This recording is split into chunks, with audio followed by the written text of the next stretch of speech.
Hello, good evening, good afternoon, good morning, whatever time it is, wherever you are watching. We are here for the final six cantos of Purgatory by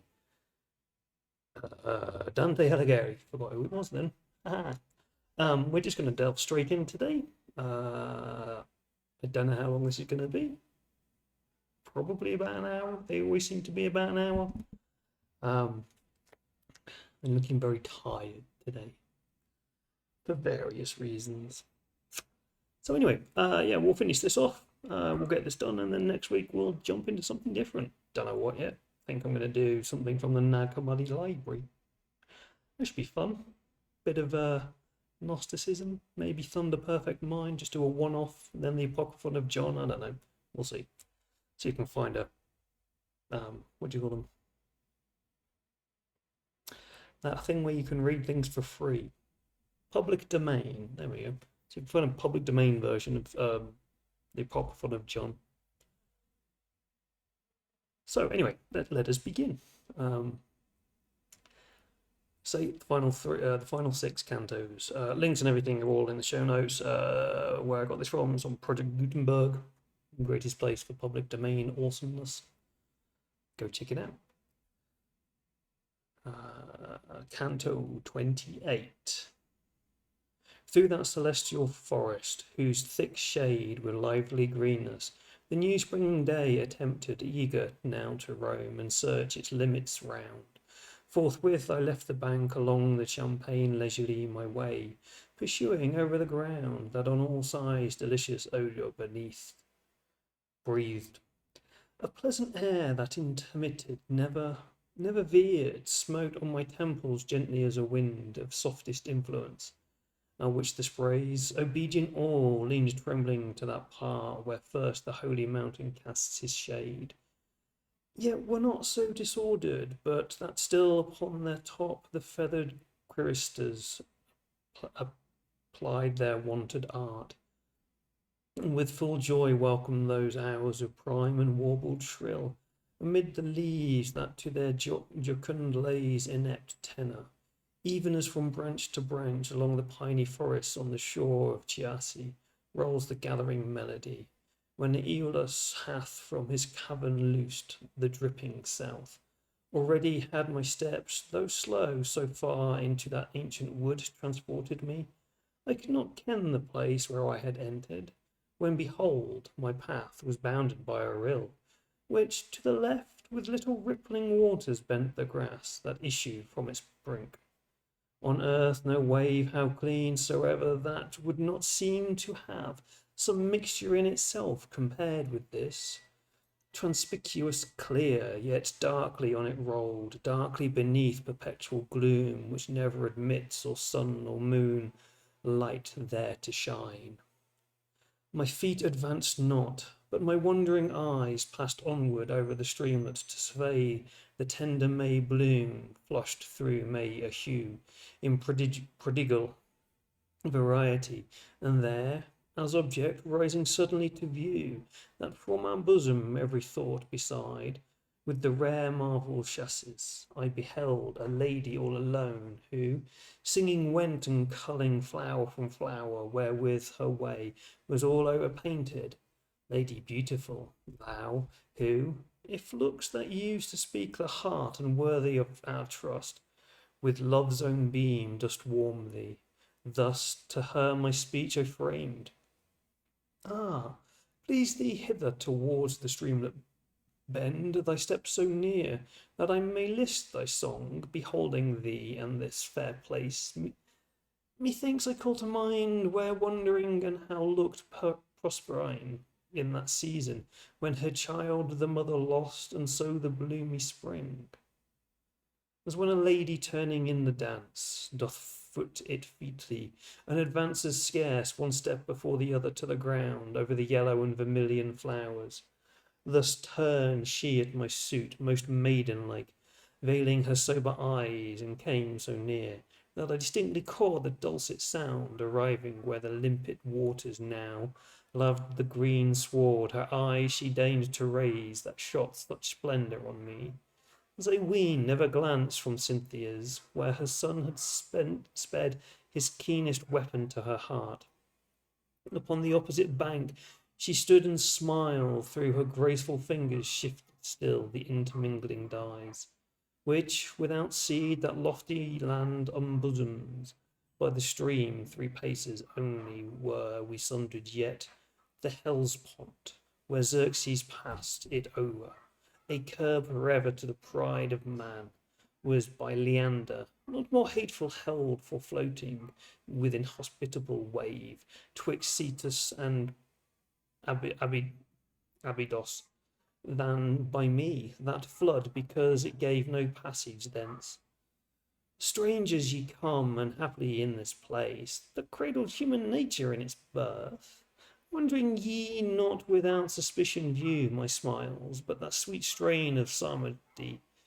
Thou, Lord, hast made me glad, and will give ye light, which may uncloud your minds, and thou who standest the foremost and didst make thy suit to me, say it aught else thou wish to hear, for I come prompt to answer every doubt of thine. She spake, and I replied, I know not how to reconcile this wave and rustling sound of forest leaves with what I late have heard of opposite retort. She answering thus, I will unfold the cause whence that proceeds, which makes thee wonder, and so purge the cloud that hath enwrapped thee. The first good, whose joy is only in himself, created man for happiness, and gave this godly place his pledge and earnest of eternal peace. Favoured thus highly through his own defect, he fell, and here made short sojourn, he fell, and for the bitterness of sorrow changed laughter unblamed, and ever new delight, that vapours none exhaled from earth beneath, or from the waters, which wherever heat attracts them follow, might ascend thus far to vex men's peaceful state. This mountain rose so high toward the heaven, nor fears the rage of elements contending, from that part exempted, where the gate his limit bars, because the circumambient air throughout with its first impulse circles, unless aught interpose to cheek or thwart its course, upon the summit, which on every side to visitation of the impassive air is open. Doth that motion strike, and makes beneath its sway the umbrageous wood resound? And in the shaken plant such power resides, that it impregnates with its efficacy the voyaging breeze, upon whose subtle plume that wafted flies abroad, and the other land receiving, as it is worthy in itself, or in the clime that warms it, doth conceive, and from its womb produces many a tree of various virtue. Then, when thou hast heard, the marvel ceases. If in yonder earth some plain without apparent seed be found to fix its fibrous stem, and further learn that with prolific foison of all seeds this holy plain is filled, and in itself bears fruit that never was plucked on other soil. The water thou beholdest springs not from vain, as streams that intermittently repairs and spends his life, his pulse of life, but issues forth from fountain, solid, undecaying, sure, and by the will omnific, full supply, feeds whatsoever on either side it pours. Ooh. On this devolved with power to take away remembrance of offence, onto that to bring remembrance back of every good deed done, from whence its name of late on this part, on the other you know, both of which must first be tasted ere it work, the last exceeding all flavours else, albeit thy thirst may now be well contended.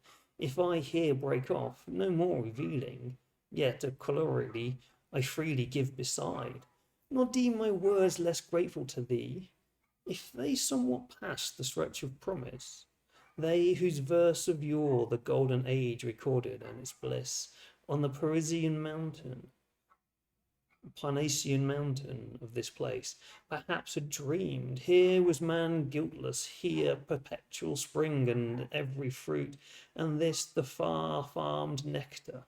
Turning to the bards when she had ceased, I noted in their looks a smile at her conclusion. Then my face again directed to the lovely dame. Canto 29. Singing as if enamoured, she resumed and closed the song with blessed they whose sins are covered. Like the wood nymphs then they tripped singly across the sylvan shadows, one eager to view and one to escape the sun. So moved she on against the current, up the verdant rivage. I, her mincing step observing, with as tardy step pursued.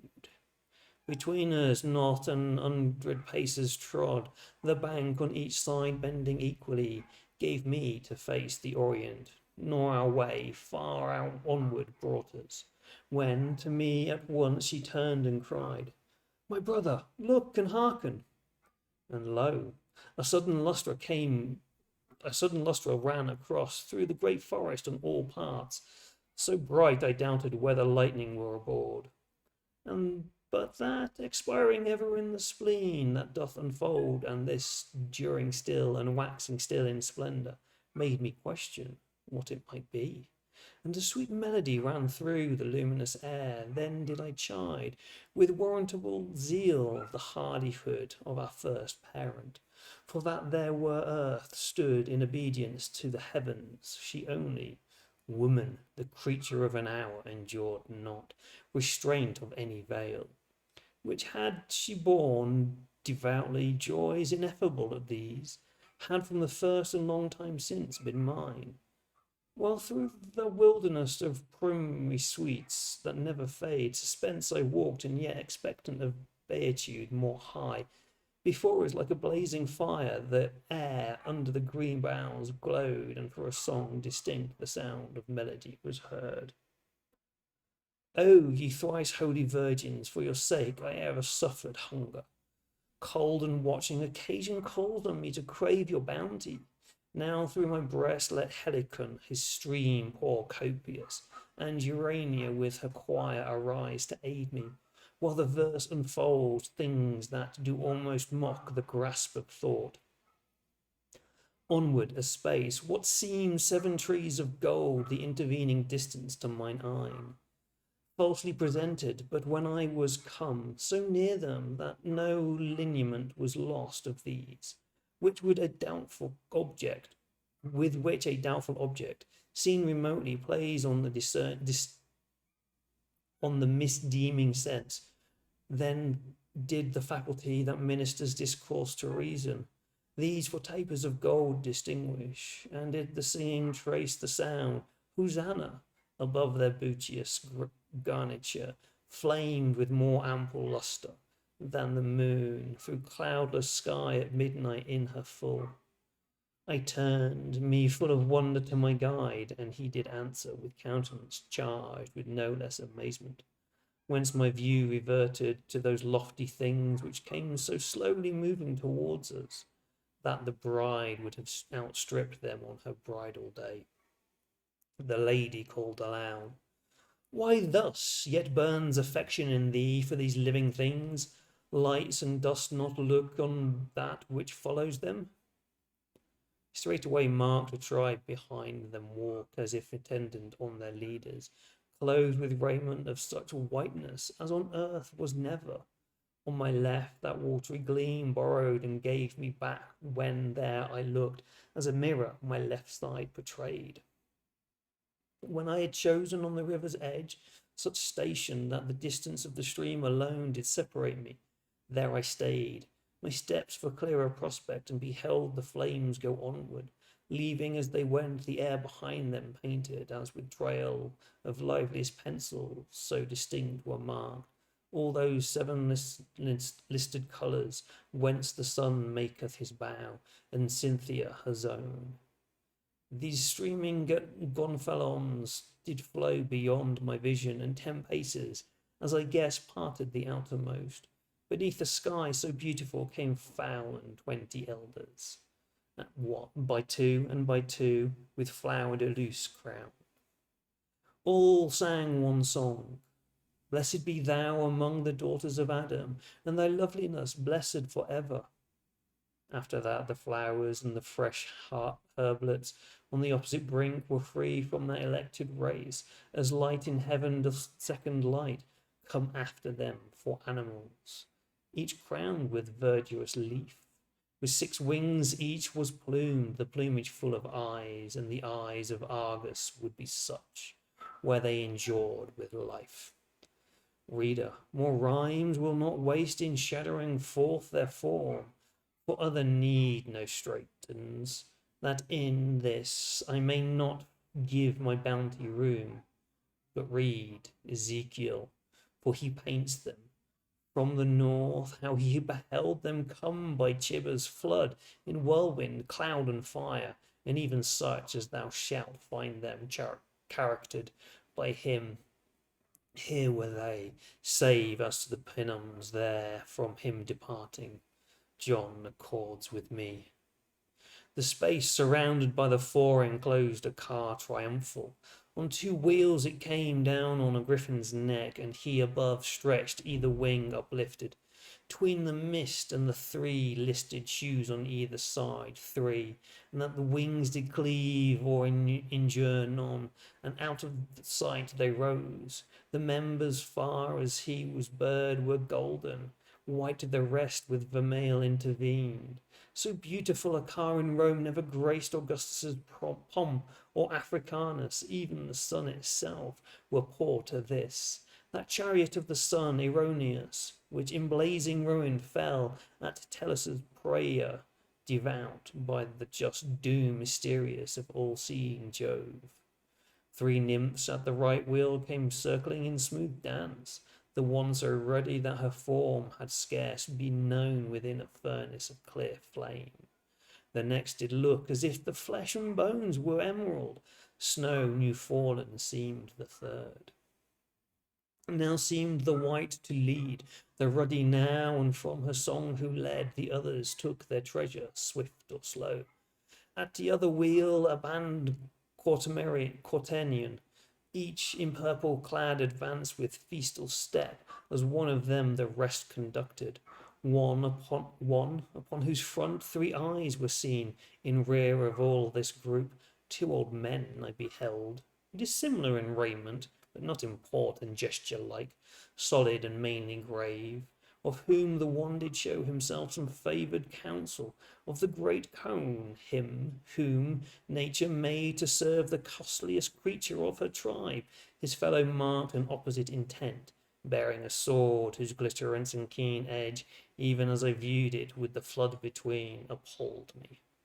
Next 4 others I beheld, of humble seeming, and behind them all 1 single old man, sleeping as he came, with a shrewd visage, and these 7, each like the first troop were habited, but wore no braid of lilies on their temples wreathed, rather with roses, and each vermeil flower, a sight, but with distance might have sworn that they were all on fire above their brow. When as the car were over against me, straight was heard a thundering, at whose voice it seemed the chosen multitude was stayed, for there, with the first ensigns, made they solemn halt. Need a bit of juice, water today.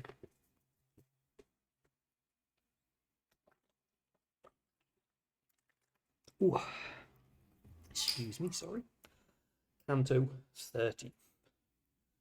Soon as the polar light, which never knows setting nor rising, nor the shadowy veil of other cloud, that sin, fair and ornament of the first heaven, to duty each one there safely conveying, as that lower doth the steersman to his port, stood firmly fixed. Forthwith the saintly tribe, who in the van between the griffin and its radiance came, did turn them to the car, as to their rest, and one, as if commissioned from above, in holy chant thrice shorted forth aloud, Come, spouse, From Libanus and all the rest took up the song. At the last audit, so the blessed shall rise from forth his cavern, each uplifting lightly his new vested flesh, as on the sacred litter at the voice authoritative of that elder sprang 100 ministers and messengers of life eternal. Blessed thou who comest! And oh, they cried, from full hands scatter ye unwrithing lilies, and so saying, cast flowers overhead and round them on all sides. I beheld now at break of day the eastern clime all rosette, and the sky opposed, one deep and beautiful serene, as the sun's face so shaded with the mists attempted at lids rising, that their eyes long while endured the sight thus in a cloud of flowers, that from those hands angelic rose, and down within the outside of the car fell showering in white veil with olive wreathed a virgin in my view appeared, beneath green mantle robed in hue of living flame. And over my spirit that in former days wherein her presence had abode so long, no shuddering terror crept to mine eyes, no more had knowledge of her, yet there moved from her a hidden virtue, at whose touch awaked the power of ancient love was strong within me. No sooner of my vision streaming smote the heavenly influence of which years past, and even in childhood thrilled me than towards Virgil, I turned me to leftward panting, like a babe that flees for refuge of his mother's breast, if aught have terrified or worked him woe, and would have cried, there is no dram of blood that doth not quiver in me. The old flame throws out clear tokens of reviving fire, but Virgil had bereaved us of himself. Virgil, oh my best loved father, Virgil, he to whom I gave up for safety, nor all our prime mother lost avail to save my indewed cheeks from blur of soiling tears. Dante, weep not that Virgil leaves thee. Nay, weep thou not, yet behoves thee feel the edge of other sword, and thou shalt weep for that.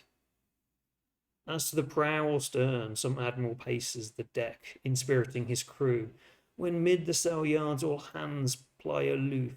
Thus on the left side of the car I saw, turning me at the sound of mine own name, which here I compelled to register, the virgin stationed, who before appeared, veiled in that festive shower angelic. Towards me across the stream she bent her eyes, though from her brow the veil descending bound with foliage of Minerva, suffered not that I beheld her clearly, then with act full royal, still insulting o'er her thrall, added as one who speaking keepeth back the bitterest saying, to conclude the speech, observe me well, I am in sooth, I am Beatrice. What? And hast thou deigned at last approach the mountain? Knewest not, O man, thy happiness is whole? Down fell mine eyes on the clear fount, but there myself espying, recoiled and sought the greensward. Such a weight of shame was on my forehead, with the mien of that stern majesty which doth surround mother's presence in her awestruck child. She looked a flavour of such bitterness she mingled in her pity. There her words brake off, and suddenly her angel sang, in thee, O gracious Lord, my hope hath been, but went on no further than, thou, Lord, hast set my feet in ample room. The snow that lies amidst the living rafters on the back of Italy, congealed when drifted high, and closely piled by rough Sclovian blasts, breathe, but the land whereon no shadow falls, and straightway melting it distills away, like a fire-wasted taper. Thus was I, without a sigh or tear, or ever these did sing, that with the chiming of heaven's sphere still in the warbling chime, but when the stain of dulcet symphony expressed for me their soft compassion, more than could the words, Virgin, why so consumest him? And then the ice congealed about my bosom turned itself to spirit and water, and with anguish forth gushed through the lips and eyelids from the heat. Upon the chariot's right edge still she stood immovable, and thus addressed her words to those bright semblance with pity touched.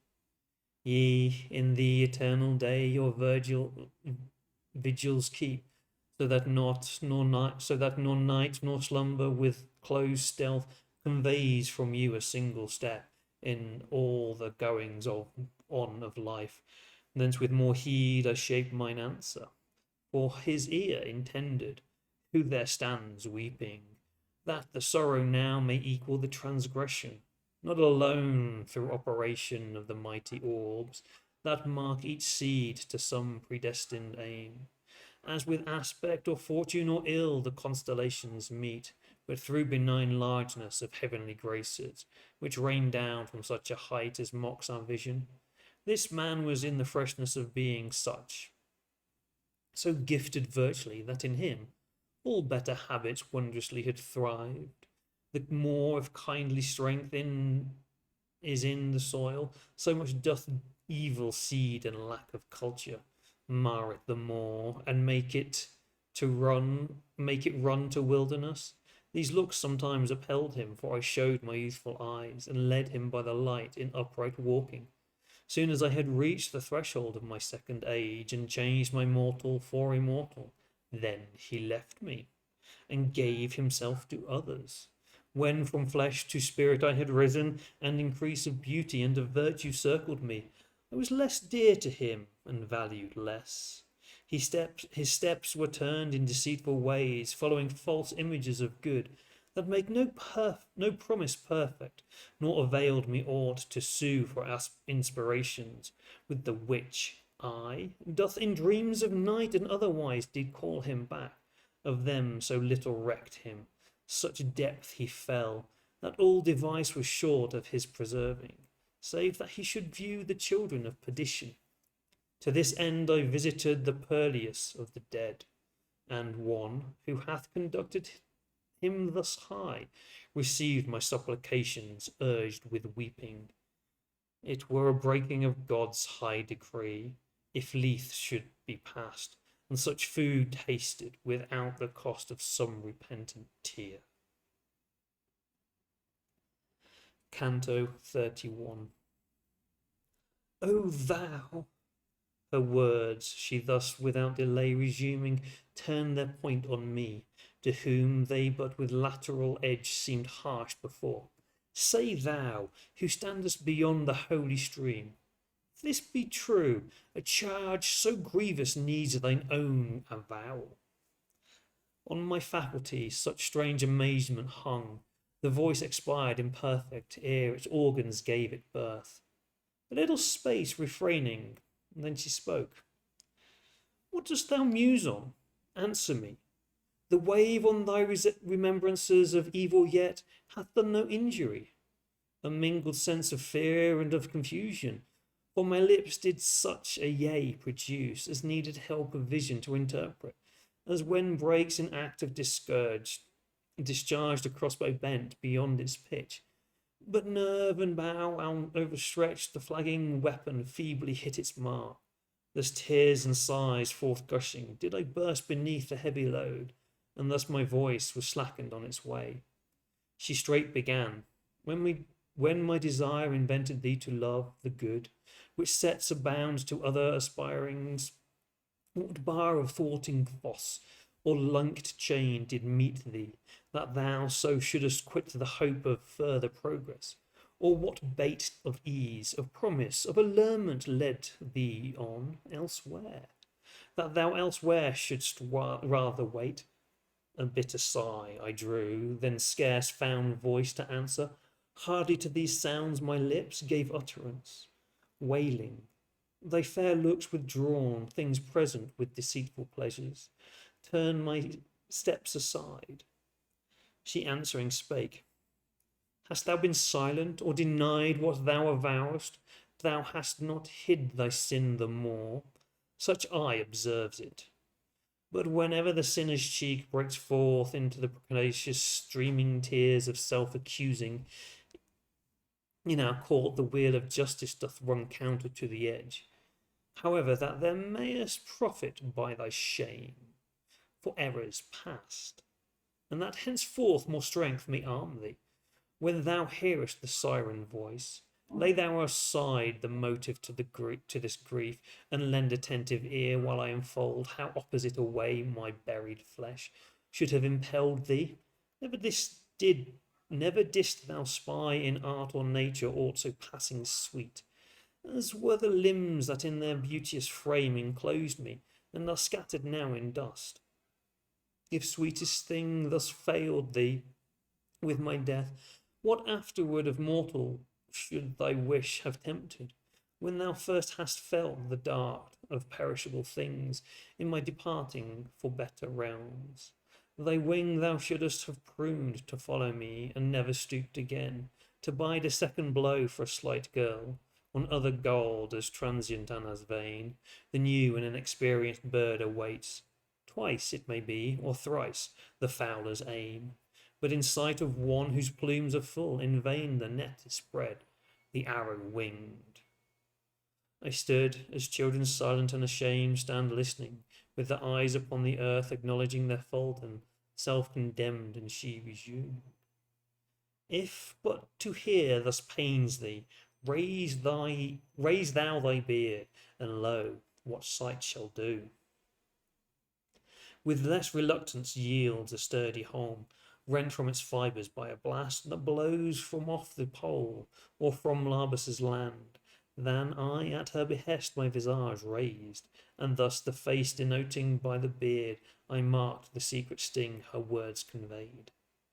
No sooner lifted I mine aspect up, than downward sunk the vision I beheld of goodly creatures vanish, and my eyes, yet unassured and wavering, bent their light on Beatrice. Towards the animal who joins two natures in one form she turned, and, even under shadow of her veil, and parted by the verdant rill that flowed between, in loveliness appeared as much her former self surpassing, as on earth all the others she surpassed. Remorseful growth shot sudden through me. Each thing else, the more its love had late beguiled me, now the more I was loathsome. Oh, my heart so keenly smote the bitter consciousness, that on the ground overpowered I fell, and what my state was then she knows who was the cause. When now my strength flowed back, returning outward from the heart, the lady whom alone I first had seen, I found above me. Lose me not, she cried, lose not thy hold, and lo, had dragged me high as to my neck into the stream, while she, still as she drew me after, swept along, swift as a shuttle bounding over the wave. The blessed shore approaching then was heard so sweetly, to asperges me, that I may not remember, much less tell the sound. The beauteous dame, her arms expanding, clasped my temples and immerged me, where it was fit the wave should drench me, and thence rising up, within the foretold dance of lovely nymphs presented so laved, and with their arm they each did cover me. Here are we nymphs, and in the heaven are stars. Of or ever earth was visited of Beatrice, we appointed for her handmaids, tended on her, we to her eyes will lead thee.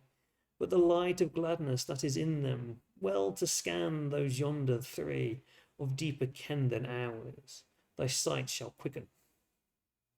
Thus began their song, and then they led me to the griffin's breast, while turned up toward us Beatrice stood.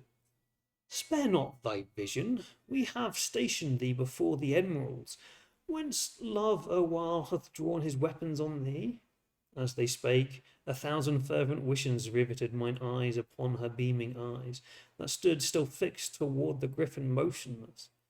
As the sun strikes a mirror, even thus within those orbs the twofold being shone, for ever varying in one figure now reflected, now in the other. Reader, muse how wondrous in my sight it seemed to mark a thing, albeit steadfast in itself, yet in its imagined semblance mutable. Full of amaze and joyous while my soul fed on the viand whereof still desire grows with satiety. The other three, with gesture that declared a loftier line, advanced to their own carol. On they came, dancing in festive ring angelic. Turn, Beatrice, was their song. O turn thy saintly sight on this thy faithful one, who to behold thee many a wearisome pace hath measured. Gracious at our prayer, vouchsafe, unveil to him thy cheeks, that he may mark thy second beauty, now concealed. O splendour of sacred light eternal, who is he so pale with musing empyrean shades, or with that font so lavishly imbued, whose spirit should not fail him in the essay, to represent thee such as thou didst seemed when under cope of still churning heaven thou gavest to open air thy charms revealed.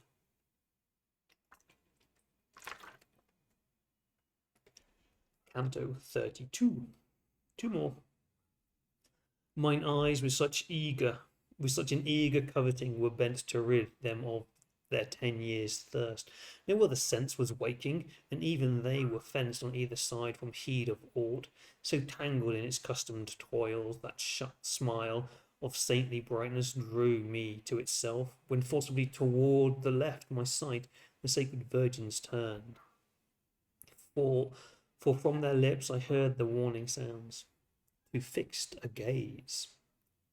A while my vision laboured, and when late upon the overstrained eyes the sun hath smote, but soon the lesser object as the view was now recovered, lesser in respect to that excess of sensible, whence late I had perforce been sundered. On their right I marked that glorious army wheel, and turn against the sun and sevenfold lights their front. As when their bucklers for protection raised a well-ranged troop, with portly banners curled, when circling ere the whole can change their ground, even thus the goodly regiment of heaven proceeding, all did passers, ere the car had slopped his beam, attendant on the wheels the damsels turned, and on the griffin moved the sacred burden. With a pace so smooth, no feather on him trembled, their fair dame, who through the wave had drawn me, companioned by Statius and myself, pursued the wheel, whose orbit rolling marked a lesser arch. Through the high wind now void, the more her blame, who by the serpent was beguiled, I passed with step in cadence to the harmony angelic. Onward had we moved, so far perchance as arrow at 3 several flights, full winged had sped, when from her station down descended Beatrice, with one voice, all murmured, Adam. Circling the next plant, despoiled of flowers and leaf on every bough, its tresses spreading more and more they rose, were such as might missed their forest wilds for height, the Indians might have gazed at. Blessed thou griffin, whose beak hath never plucked that tree, pleasant to taste, for hence the appetite was warped to evil. Round the stately trunk thou thus shouted forth the rest, to whom returned the animal twice gendered. Yea, for so the generation of the just are saved. And turned to the chariot pole, to foot he drew of the widowed branch, and bound there left unto the stock whereon it grew. As when large floods of radiance from above stream, with that radiance mingled which ascends next after setting on the scaly sign, our plants then burgeon, and each wears anew his wonted colours, ere the sun have yoked beneath another star his flamy steeds, thus putting forth a hue more faint than noise and deeper than the violet, was renewed the plant erewhile in all its branches bare. Unearthly was the hymn which then arose, I understood it not, nor to the end endured the harmony. Had I the skill to pencil forth how closed the unpitying eyes, slumbering, when syrinx warbled, eyes that paid so dearly for their watching, then like painter that a model paints, I might design the manner of my falling into sleep, but fain who will the slumber cunningly I pass it by when I waked, until how suddenly a flash of splendour rent the curtain of my sleep, and one cries out, "Arise! What dost thou?" As the chosen three on tables mount, admitted to behold the blossoming of that fair tree, whose fruit is coveted of angels, and doth make perpetual feast in heaven, to themselves returning at the word whence deeper sleeps were broken, that they their tribe diminished saw both Moses and Elias gone, and changed the stole their master wore. Thus to myself returning over me beheld I stand the piteous one, who crossed the stream had brought my steps. "And where," all doubting, I exclaimed, "is Beatrice?" "See here," she replied, "beneath the fresh leaf seated on its root, beneath the associate choir that circles her, the others with a melody more sweet and more profound, journeying to higher realms, upon the griffin tend. If there her words were closed, I know not, but mine eyes had now taken view of her, by whom all other thoughts were barred admittance. On the very ground alone she sat, as she had there been left, a guard upon the wain, which I beheld bound to the toy-form beast. The seven nymphs did make themselves a cloister round about her, and in their hands upheld the light secure from a blast septentrion and the gusty south. A little while thou shalt be forester here, and citizen shalt be forever with me, of that true Rome wherein Christ dwells the Roman, to profit the misguided word. Keep now thine eyes upon the car, and what thou seest, take heed thou right returning to that place. Thou Beatrice, at whose feet inclined devout at her behest, my thought and eyes I, as she bade directed, never fire. With so swift motion forth a stormy cloud leaped downward from the welkin's farthest bound, as I beheld the bird of Jove descending, pounce on the tree, and as he rushed, the rind disparting crushed beneath him buds much more and leaflets. On the car with his might he struck, whence, staggering like a ship, it reeled at random, driven to starboard now, overcome and now larboard by vaulting waves. Next singing on to the chariot's womb, a fox I saw, with hunger seeming pinned, of all good food, but for his ugly sins the saintly maid rebuking him, away scampering he turned, fast as his hide-bound corpse would bear him. Next, whence he came, I saw the eagle dart into the hull, over the car, and leave it with feathers lined, and then a voice, like that which issues forth from the heart with sorrow rived, did issue forth from heaven, and "O bark of mine," it cried, "how badly art thou frightened!" Then it seemed that the earth opened beneath either wheel, and I beheld a dragon issue thence, that through the chariot fixed his forked train, and like a wasp that draggeth back the sting, and drawing forth his baleful train, he dragged part of the bottom forth, and went his way exulting.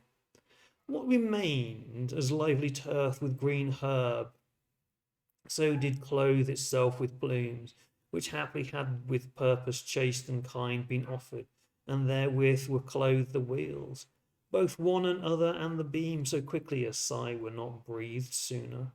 Thus transformed, the holy structure, though through its several parts, did put forth heads, three on the beam, and one on every side, the first like oxen horned, but with a single horn upon their front. The four, like monster sight hath never seen, over it methought there sat, secure as rock on mountain's lofty top, a shameless whore, whose ken roved loosely round her. At her side, as it were, that none might bear her off, I saw a giant stand, and ever anon the mingled kisses. But her lustful eyes chancing on me to wonder, that fell minion scourged her from head to foot all over.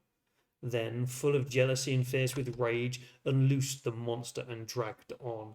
and so far across the forest that from me its shades alone shielded the harlot and the new-formed brute.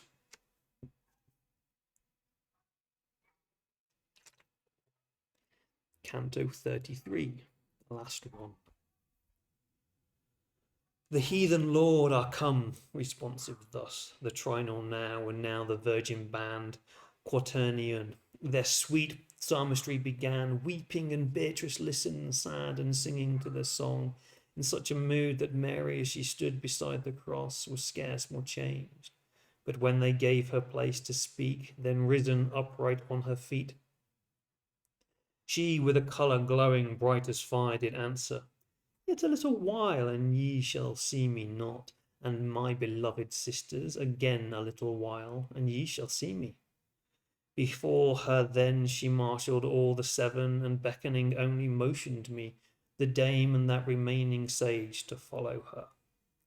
So on she passed, and had not set, I ween, her 10th step to the ground, when with mine eyes her eyes encountered, and with visage mild, So mend thy pace, she cried, that in my words address thee, thou mayest still be aptly placed to hear them. Soon as duly to her side I now had hastened. Brother, she began, why markest thou no attempt at questioning, as thus we walk together? Like to those who, speaking with too reverent an awe before their betters, draw not forth the voice alive upon their lips, befell me shall that I in sounds imperfect thus began. Lady, what I have need of, that thou knowest, and what will suit my need.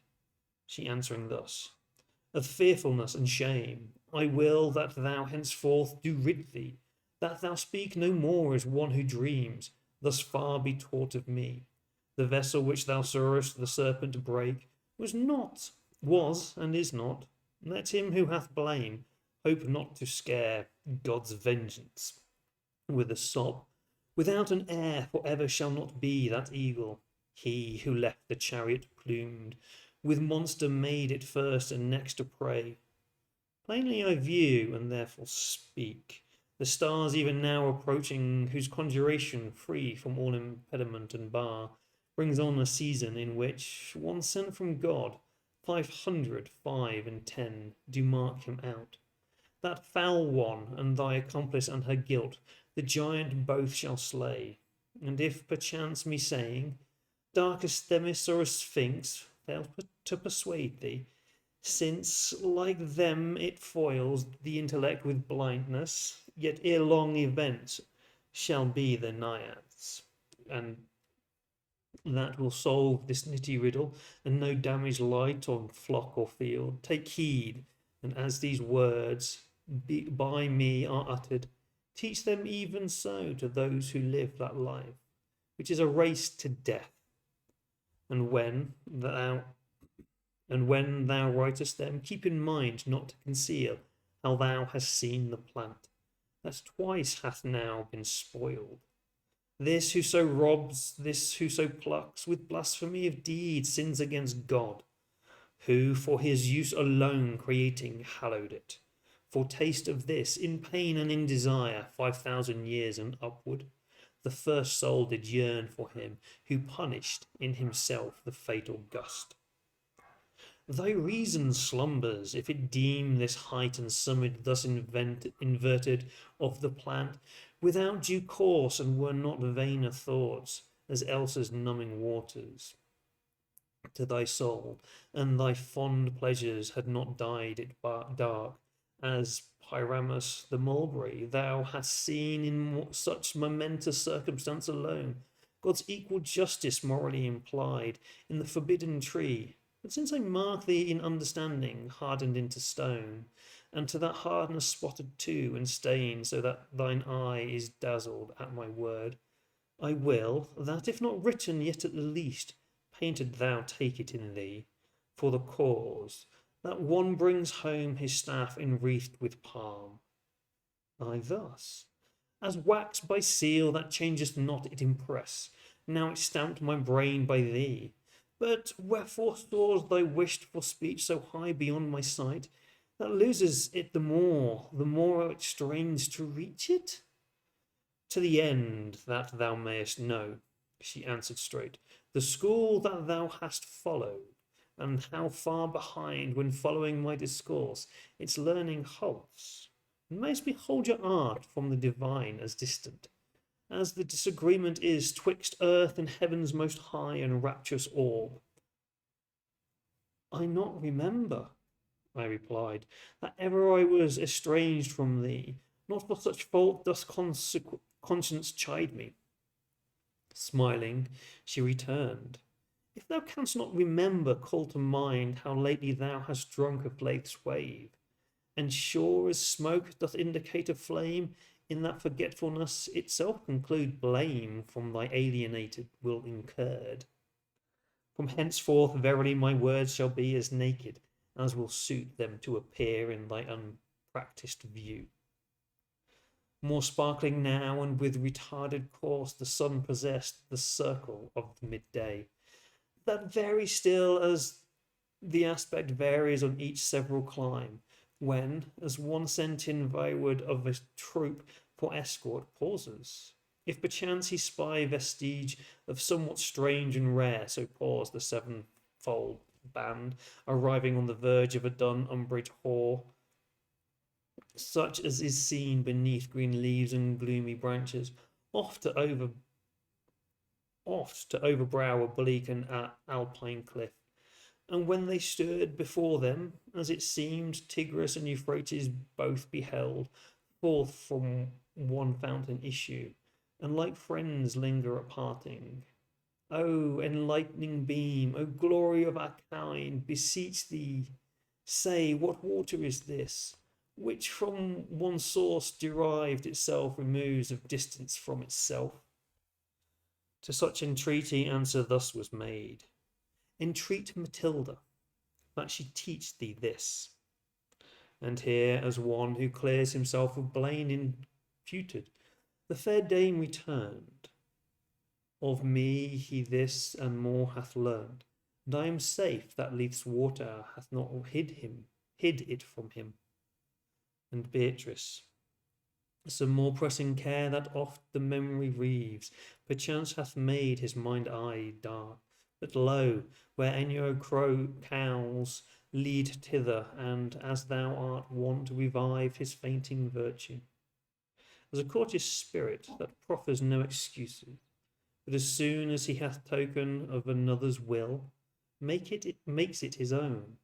When she hath taken me, thus the lovely maiden moved her on, and called to Statius with an air most ladylike, come thou with him, where further space allowed, then, reader, might I sing, though but in part that beverage with whom sweetness I had never been sated. But since all the leaves are full, appointed for the second strain, mine art with warning bridle checks me. I return from the most holy wave, regenerate, if even as new plants renewed with foliage new, pure and made apt for mounting to the stars. There we have it. All 33 cantos of Purgatory. We've also done Inferno as well before that, so I hope you enjoyed that. Hopefully next week I will be here doing some Gnostic text. That's the one word I'm looking for. I keep wanting to say Hermetic, but no, Gnostic text. If I can find the public domain versions, we'll see. Anyway, I hope you enjoyed that. A bit early tonight for some reason, so I shall say good night, everyone. Well, links and everything will be in the show notes if you're on YouTube. To where I got this from and all my social medias and stuff. So go check those out. Thank you very much. Bye-bye.